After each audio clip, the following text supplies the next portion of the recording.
Tamiya kit? No, they're both rivet. No, I'm talking to George. No? I'll start with the M60 first. Okay.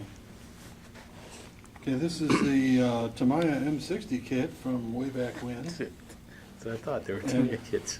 When I took them up to Seattle some years ago, and it came in third at the spring show in armor. Talk about surprised. Yeah, really. Because it's just straight out of the box.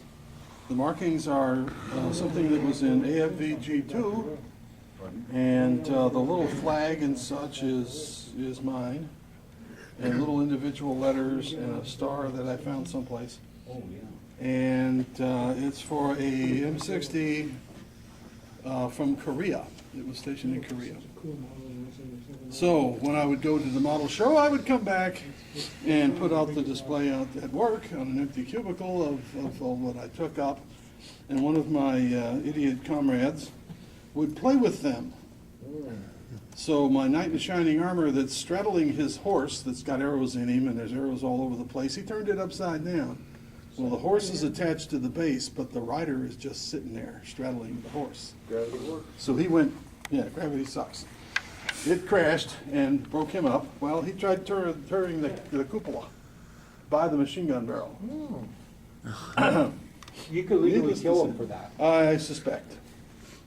So that's the M60. I'm trying to figure out what to put up there. Do the metal barrel. Or just Yes. put a barrel off anything else. Not to be a and split it. dork. A what? That's actually an M60A1. Yeah, M60 would have a round turret. right, you're right, sorry.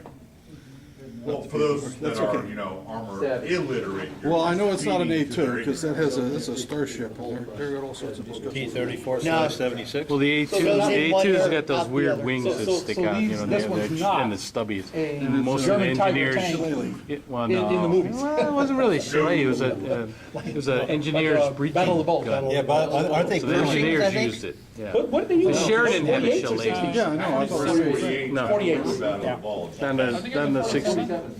Now, the other guy has a lot of history to it. That's a Tamiya kit too, though. No. It's not? No. Wow. No, I not for the walked Germans. into, No, the Germans were either 48s or 47s. I walked Yeah, the into. Walker Bulldog's much smaller. Harbor Freight Tools. Because the American Shermans were Chaffies. And there sitting at an end cap was about a dozen of these Eastern Express KV-85 flame tanks, flamethrower tanks, Harbor Freight Tool. Harbor Freight Tools. I got them for $3 a piece. They wanted to dump them. I don't know how they got them, and they said that they would never be pretty doing good. that again, whatever that was. 85. Wherever they picked them up. Came in chassis. So I brought them up here, and Randy Colvin took one from me. And Randy Colvin built this. It has the regular KV-1/85 kit is there, complete with the 85 barrel, and another sprue for the flamethrower barrel.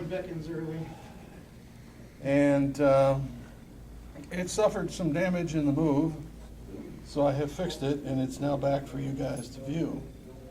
It has a couple of interesting things in addition to an irregular stance, so to speak.